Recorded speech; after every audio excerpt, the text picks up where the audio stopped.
Welcome to this pre-recorded special Christmas Day service from Unity of Syracuse. Good morning and welcome to Unity of Syracuse. We are glad you are joining us today. This day that is Christmas Day, a glorious day.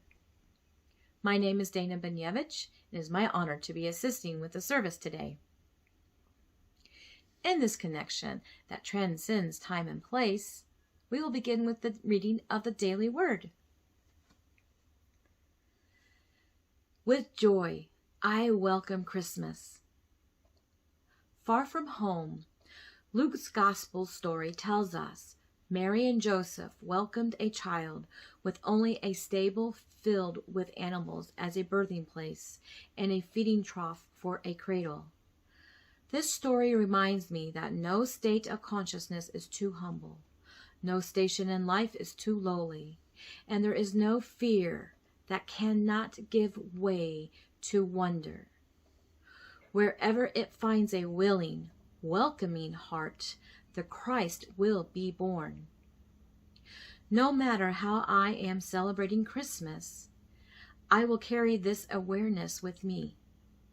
Today I feel the dawning of promise and potential in me, as I feel the Christ presence within me afresh and anew. This is the greatest gift I could ever receive and the best gift I have to give. And in Scripture, and she gave birth to her firstborn son and wrapped him in bands of cloth and laid him in a manger because there was no place for them in the inn. Luke chapter 2, verse 7. And my reflection for today's daily word, there were two things that really stood out for me in today's reading. And one of them is, there is no fear that cannot give way to wonder. And then, wherever it finds a willing, welcoming heart, the Christ will be born. So, there is no fear that cannot give way to wonder. There feels a magic in this statement, like no matter what state of mind I might be in or situation, wonder can transform it. It opens up a vista of possibilities. It feels like I'm in the presence of angels on high, and I am enfolded in their loving wings and touched with their light and warmth, giving me new sight to view this world. And wherever it finds a willing, welcoming heart, the Christ will be born. It's the willingness to open up my heart and welcome my inherited spiritual gifts. I get to use these gifts to explore the deepness of me and others, to experience the magic of life, to bring out the best in me and in others, to be that Christ light and have it mirrored back by others. Christ is born in every present moment that we become conscious to. Acknowledging each other. As we are viewing this service, we can imagine us together, seeing our smiling faces, feeling the warmth of our divine self as we acknowledge the Christ light that is within us all. Now please join me in our statement of being. Please reference the description box on your screen. God is all, both visible and invisible. One presence, one mind, one power is all. This one that is all is perfect life, perfect love, and perfect substance.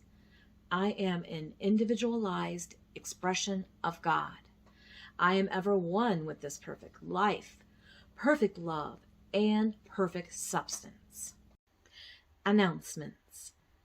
A weekly news and events email is sent out every week via email. Please check your inbox for that communication. If you would like to be added to our distribution list, please contact the Unity office by calling or emailing. You can also visit our website, www.unitysyracuse.org, for more information. And of note, the Monday Prayer Circle The next meeting is January 2nd. And then there is a fundraiser. The drawing for the medicine wheel raffle will be held on January 8th.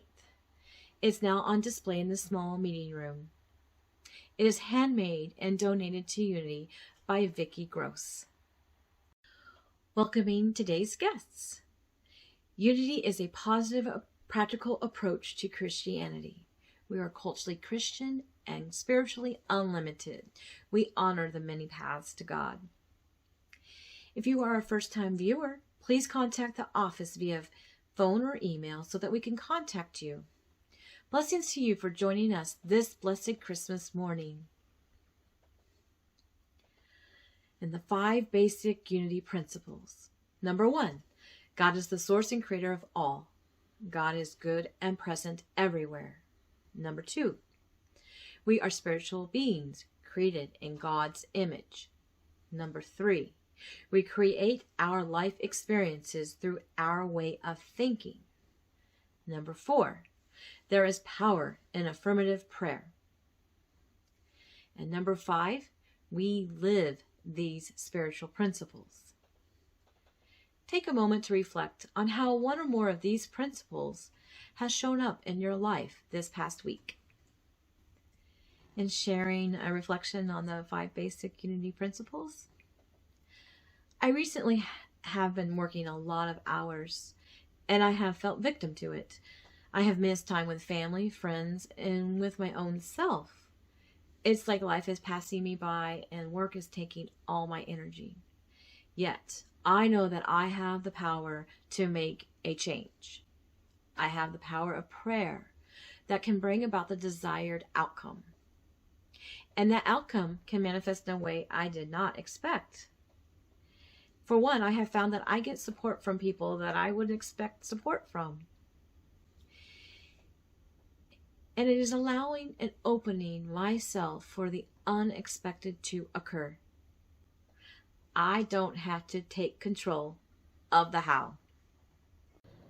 Blessing of the prayer requests. Hold your thought energy in the form of an affirmation, knowing that it is answered and complete. The resolution can come in many ways and in many forms. We know that we might not see the whole picture, and therefore, through faith, we know that the highest and best occurs when we give it over to our higher self, to our inner being. We know that all requests are answered. You can also call Silent Unity at 1-800-669-7729.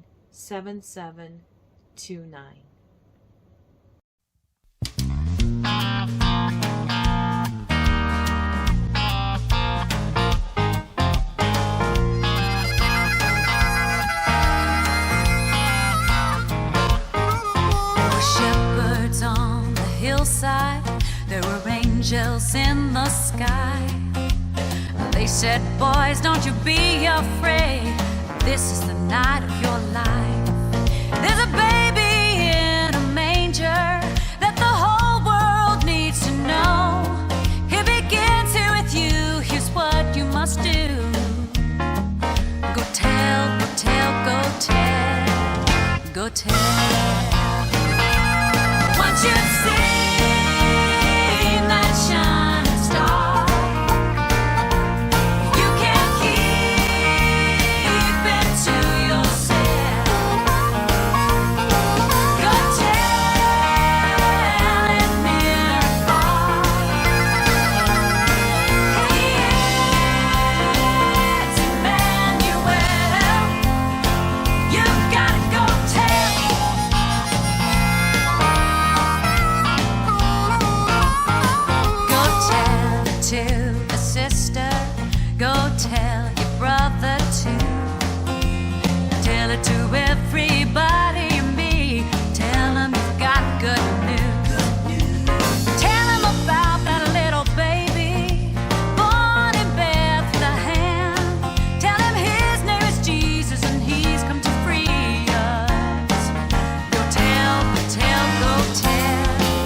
Once you've seen that shine.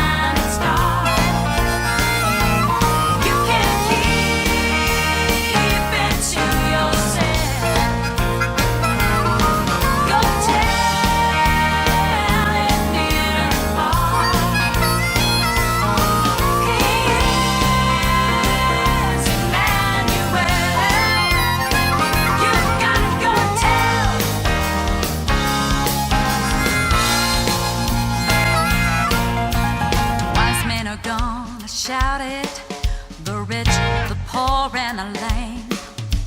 And if they were able, the cows in the stable would praise his holy name. Once you've seen that shining star, you can't keep it to yourself. You'll tell it near and far. It's Emmanuel. You've gotta go tell.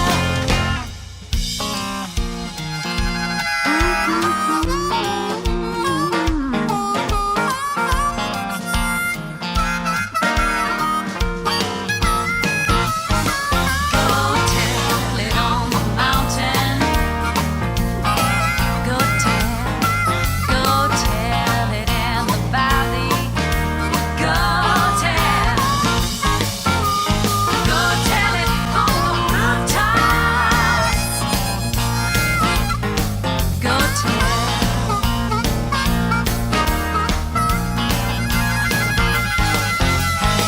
Go, go, go, go tell.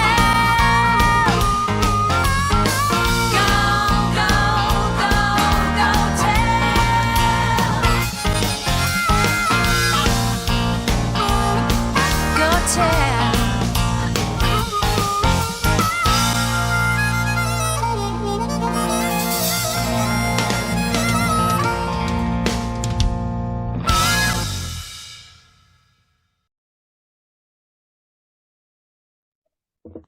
Hello, friends. It's Reverend Pat Bessey, and I'm here on Christmas morning to give you a message. Welcome, and I am so glad that you're here with me. What if there is a place beyond your imagination, and all you have to do to get there is believe? It is where dreams become real. This is the question asked with the story I am about to tell. It is the story of the Polar Express. The story chronicles the adventures of a train full of children headed to the North Pole and their interactions with each other and with the engineer. I am sure that over the years you have seen this movie one time or another. And so I'm going to be telling the story from the movie. The story starts with us observing a young boy, and he's only referred to as Hero Boy in the credits. Clearly, he is in the early stages of doubting the existence of Santa Claus. We overhear his parents talking with his youngest sister, reassuring her that Santa Claus does indeed exist after her older brother, our hero, has caused her to doubt. In the movie, he is seen looking up the North Pole in the encyclopedia, reading that it is cold and barren and devoid of life. We overhear his parents whispering in the doorway as he pretends to be asleep, commenting that he used to try to stay up all night waiting for Santa and hoping that he wasn't losing the magic. Shortly after he drifts off to sleep on Christmas Eve, he's awakened by the sound of a train in his front yard. Naturally curious, he runs out the front door and meets up with the train's engineer, who invites him on. Observing, says right here, no photo with department store Santa this year, no letter to Santa, and you made your little sister put out the cookies and milk this year. Sounds to me like this is your crucial year. The young boy hesitates. The train starts to pull away. You can see the indecision on his face, and then he runs and jumps on the train. This is setting the tone and the context for the adventures to come. But even in these brief scenes, we sense the struggle going on within our major character. The struggle between realistic and wanting to believe in the magic, to believe in Santa Claus. Once on the train, Hero Boy meets Hero Girl and Lenny, otherwise known as Know-It-All. And then the train stops for one more pickup. A little boy, Billy, from the other side of the tracks. Like Hero Boy, he also hesitates when he receives the invitation. But unlike Hero Boy, he can't run fast enough to hop on the train once he decides.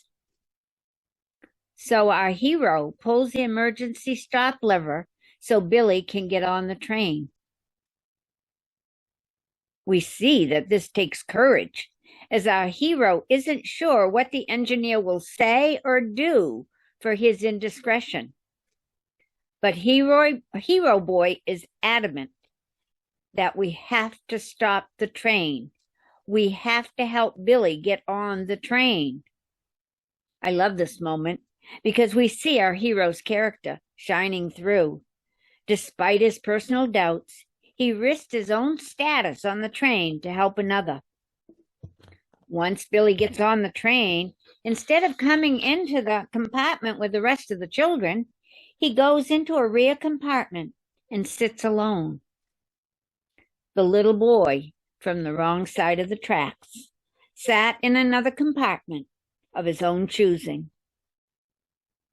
How often do we do that? How often do we separate ourselves from other people? We forget that none of us are better or worse than any other, that we're not worthier or unworthier than any other, that we are all children of God. Metaphorically speaking, we are one.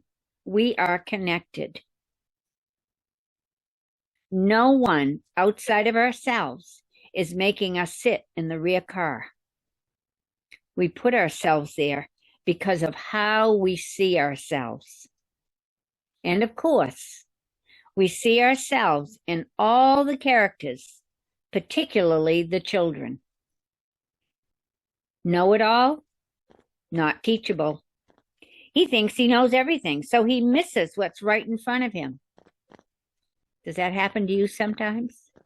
When you think and say, oh, I know that. Is that a little bit of know-it-all?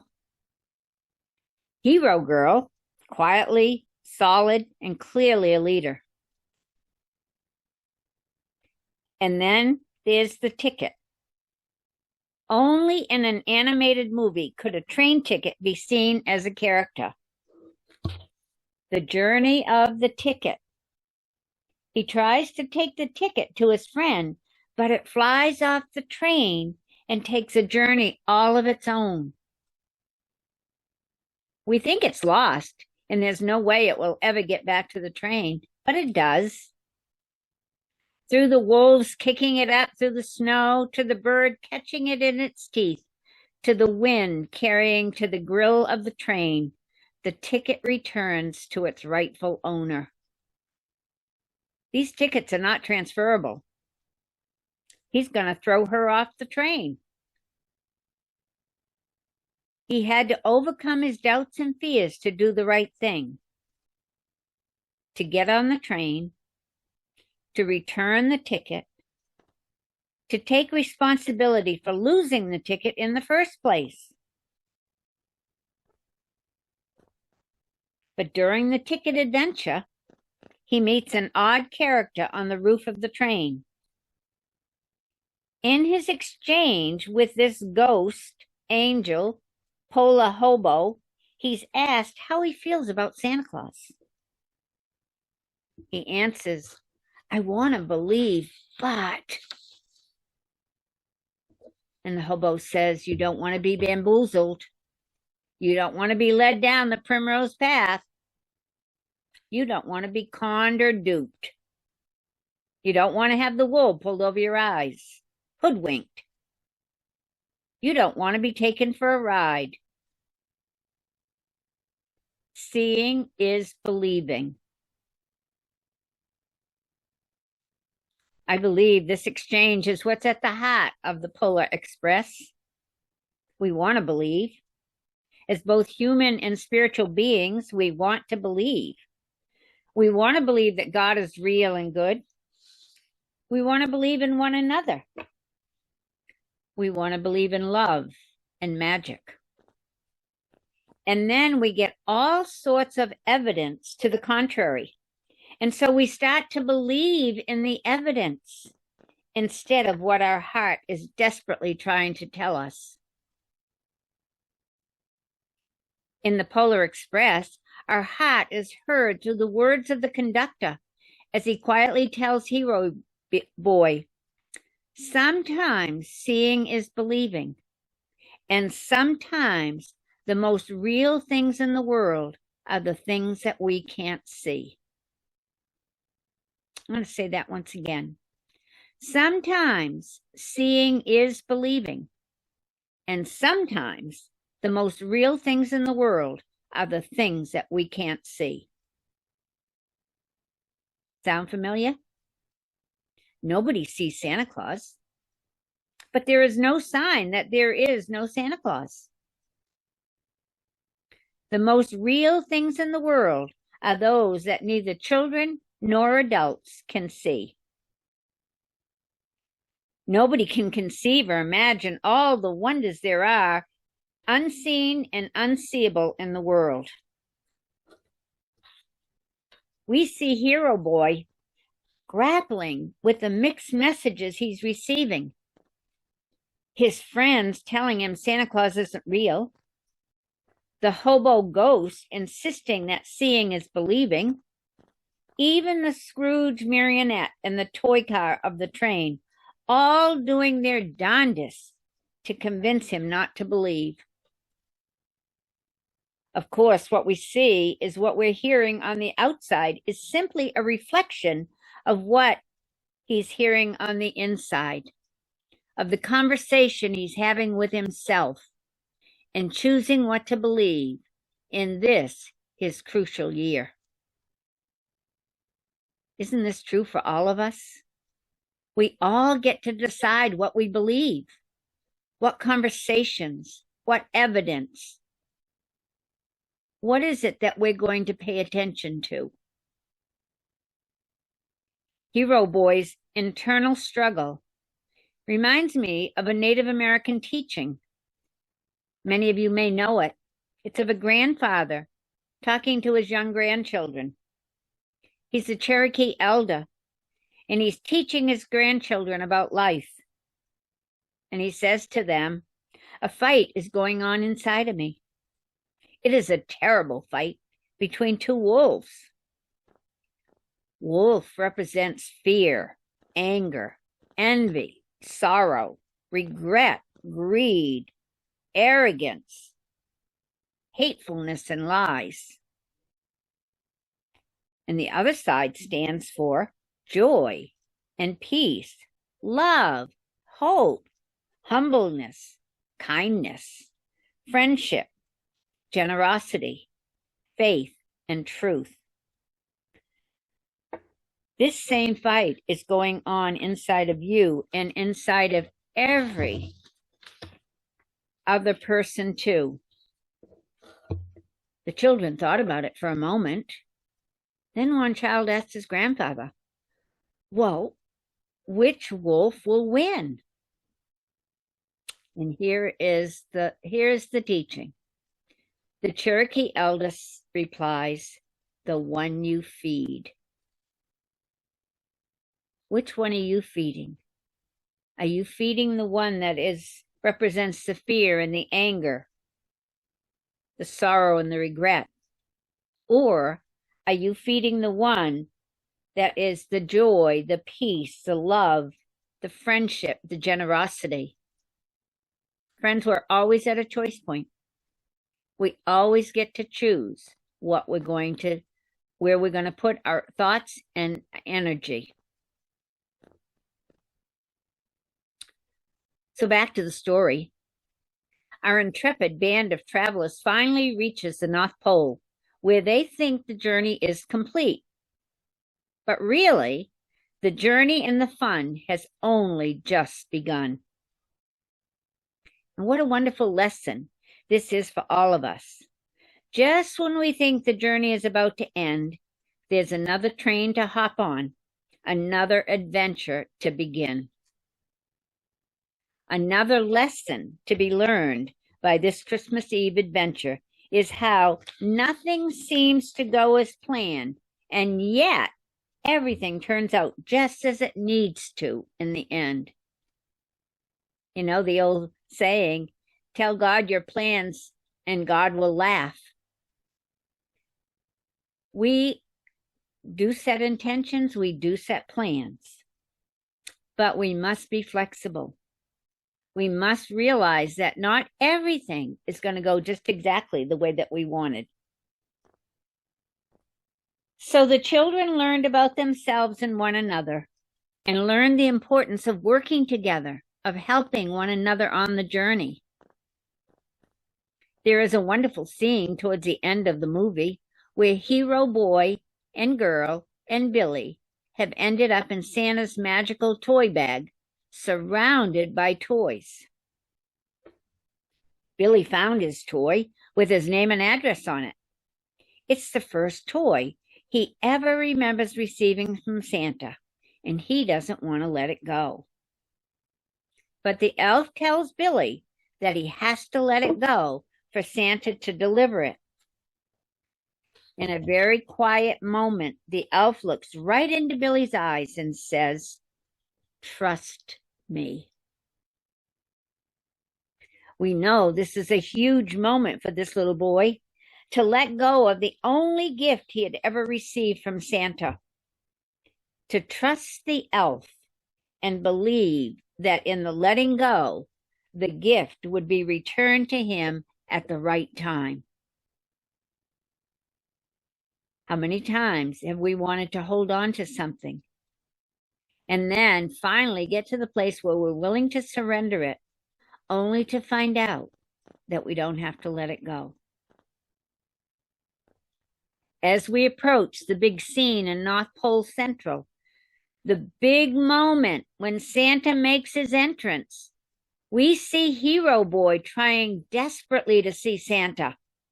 The elves and other children are blocking his sight, and we see him become very determined to see Santa Claus. He also noticed he didn't hear the bells, but he could tell that everybody else could. "I can't see him."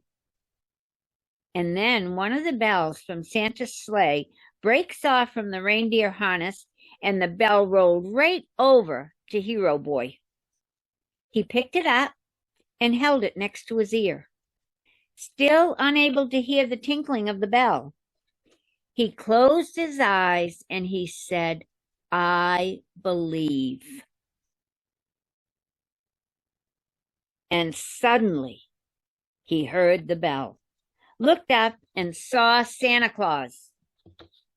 As is the tradition, Santa Claus chose one child every Christmas Eve to receive the first gift. After dressing several of the children, he chose our hero to receive the first gift. Hero Boy asked for the bell. And Santa says, "This bell is a wonderful symbol of the spirit of Christmas, as am I. Just remember that the true spirit of Christmas lies in your heart. The true spirit of Christmas lies in our heart." And then, in a burst of fireworks, Santa takes off to deliver the rest of his gifts. Our heroes, one and all, board the Polar Express to return home. As each disembarks from the train, The engineer punches a word on their tickets. Lenny, know-it-all. The word was punched, learn. For Billy, depend on or count on. And for hero girl, lead. And for hero boy, believe. We see that the engineer has seen beyond the doubts and fears of the children into the truth of who they are. And in that seeing has allowed the children to see themselves as the hero as they really are. We see the transformation in Lenny as he has found the humility Santa encouraged him to. Making friends on the journey. Let's see the bell. I lost the bell. Don't worry. We'll help you find it. It's too late. Gee, that's really too bad. Really? Lenny very sweetly. We see hero girl claiming her decisions, her leadership. We see Billy coming out of his shell with his new friends. Thanks for stopping the train for me. Sometimes we have to stop the train for each other. And we see hero boy willing to believe. And then, of course, there's the engineer. One thing about trains, it doesn't matter where they're going. What matters is deciding to get on. We have an amazing experience, and then we doubt ourselves. It's easy to believe when Santa is right in front of us, but to believe when we get back to reality, that's really believing. But we have reminders. We have the peace. The bell rings for me as it does for all who truly believe.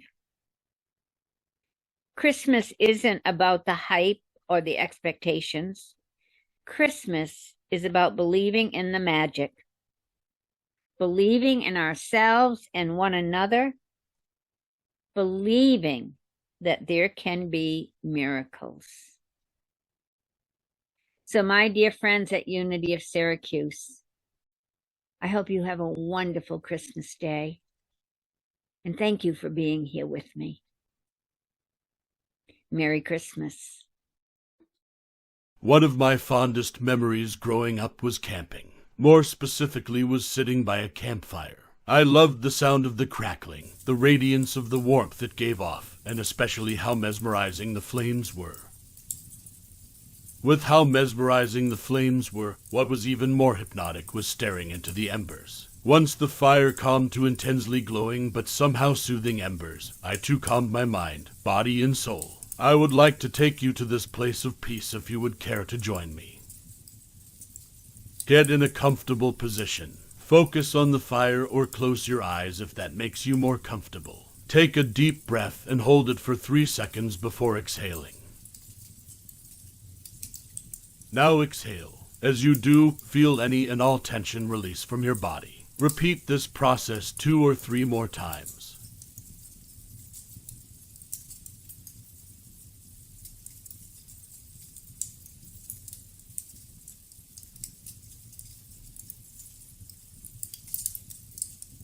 See the dance of glowing swaying from one side to another and back again. Wherever you look, there is another story being told in this city of light.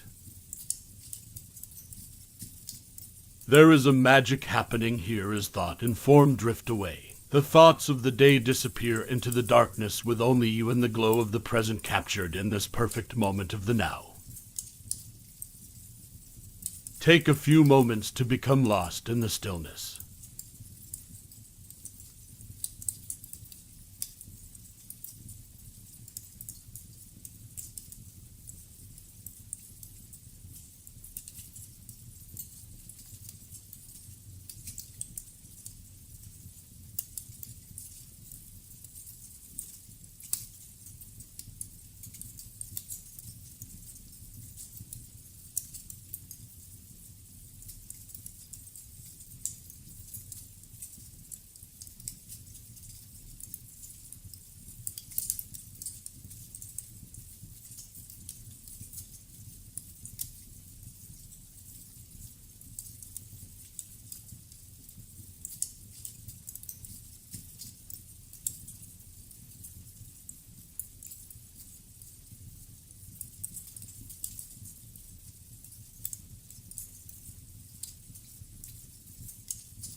Bring your focus back to the room. Open your eyes if you had closed them. Remember that this is a place you can go whenever you need to. One last thing I will leave you with. Merry Christmas to all. Unity's mission statement. Unity of Syracuse inspires, awakens, and transforms lives through unlimited love, prayer, and service. Now is the time in our service when we would receive the tithes, gifts, and love offerings. We invite you to give through our donate button on our website, or you can mail your gift to Unity of Syracuse, 300 West Seneca Turnpike, Syracuse, New York, 13207. You may wish instead to sign up for regular electronic giving and can contact the office for that method. We affirm divine love as me blesses and multiplies all that I have, all that I give, and all that I receive. Thank you, God. You are my source. Blessing of our children. Know that we have a thriving and edifying youth and family ministry. We bless our children wherever they are. We see them surrounded by love and light throughout the week. And our prayer for protection. The light of God surrounds us. We are the light. The love of God enfolds us. We are the love. The power of God protects us. We are the power. The presence of God watches over us. We are the presence. Wherever we are, God is, and all is well.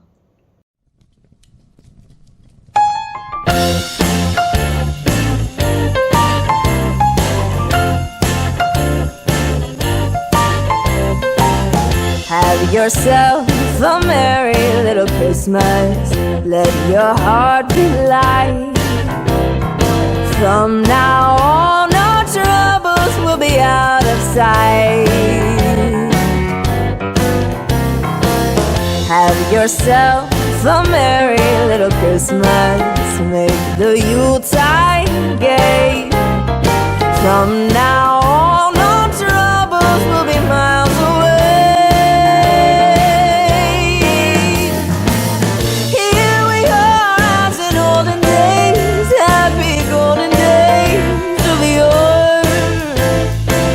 Faithful friends who are dear to us, gather near to us once more.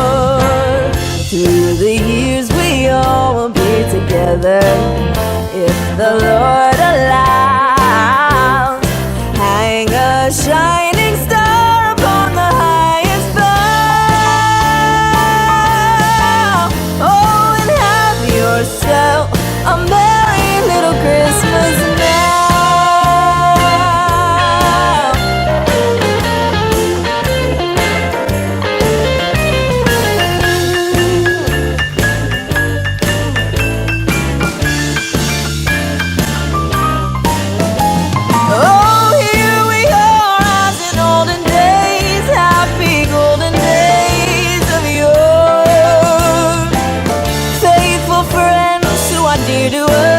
Gather near to us once more. Through the years we all will be together, if the Lord allows. Hang a shine